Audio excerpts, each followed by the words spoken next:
On est vendredi, le 5 juin. Dans une semaine, exactement, je m'en vais. Je reste ici au Québec. Euh, il y a beaucoup de gens qui sont surpris quand je dis que je m'en vais faire Compostelle au Québec. Euh, je pars en fait avec ma voiture. Je m'en vais jusqu'à Saint-Rita, qui est dans le Kamouraska.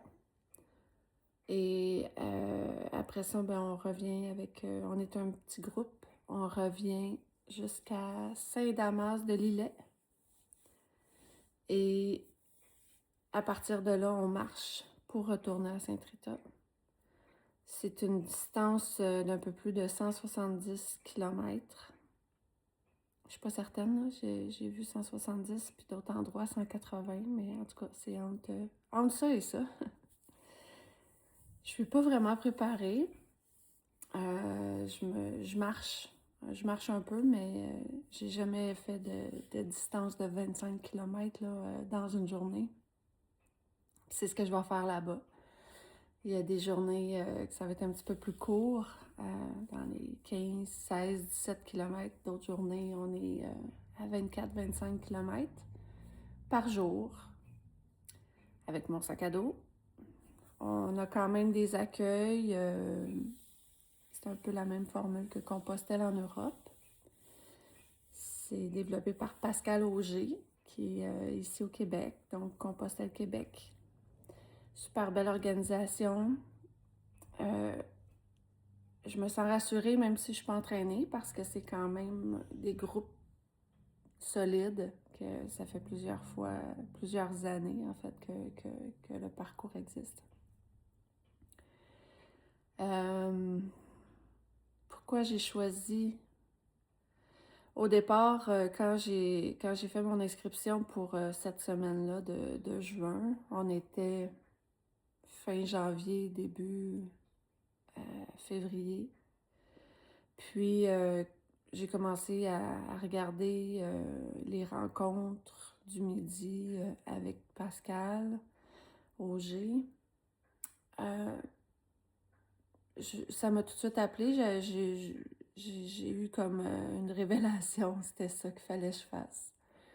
Je venais juste de me séparer, de déménager dans mon nouvel appartement. J'ai vendu ma maison. Puis, dans mon couple, ça allait bien. On s'est jamais vraiment chicané, moi puis mon ex-conjoint, mais j'avais l'impression qu'il fallait toujours que j'aille prendre l'air, comme si j'avais besoin de me remplir de l'extérieur. J'avais tout ce que je voulais là-bas, là. Une belle maison, une grande piscine creusée, une grande cour clôturée. J'étais bien dans ma maison, mais c'est comme si j'avais toujours l'appel il fallait que je parte en voyage, aller faire des retraites. Tu sais, comme s'il fallait tout le temps que je comble quelque chose.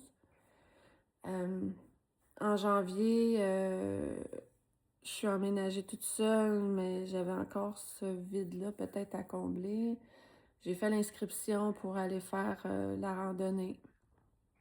Euh, c'est correct.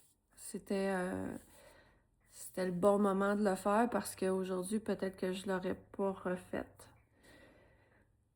Euh, Puis là, ben, je suis inscrite. Alors, je vais le faire. Puis, je le fais plus pour la même raison, par exemple. J'ai parlé à une amie hier soir, puis j'ai expliqué les raisons, puis je me suis rendu compte que c'est plus pour fuir que je le fais, mais pour aller me retrouver.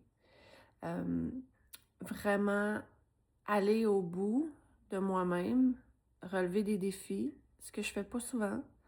Je suis pas dans une zone de confort, là. Je suis quelqu'un qui sort souvent de sa zone de confort puis qui aime ça se mettre dans des situations particulières, mais cette fois-ci, j'ai vraiment le besoin viscéral d'aller au fond des choses, d'aller voir vraiment le bout de mes limites. Ça va ressembler à ça. Belle semaine. Il va y avoir beaucoup de contemplation parce que c'est quand même une super belle région. J'ai regardé la route hier soir. C'est sûr qu'il y a beaucoup de terres agricoles. On est au printemps, donc il y a de l'épandage qui se fait. Alors, il risque d'avoir des belles odeurs. Il va y avoir beaucoup de fermes, probablement des animaux, de la forêt, des petits villages avec des gens super accueillants et, et moi-même. Et d'autres personnes qui partent aussi. Je vais peut-être croiser des gens vraiment intéressants sur le chemin. Mais je le fais pour beaucoup en introversion, fait que je vais être souvent toute seule à marcher avec mon sac à dos. Fait que je vous tiendrai au courant au fur et à mesure. Bye!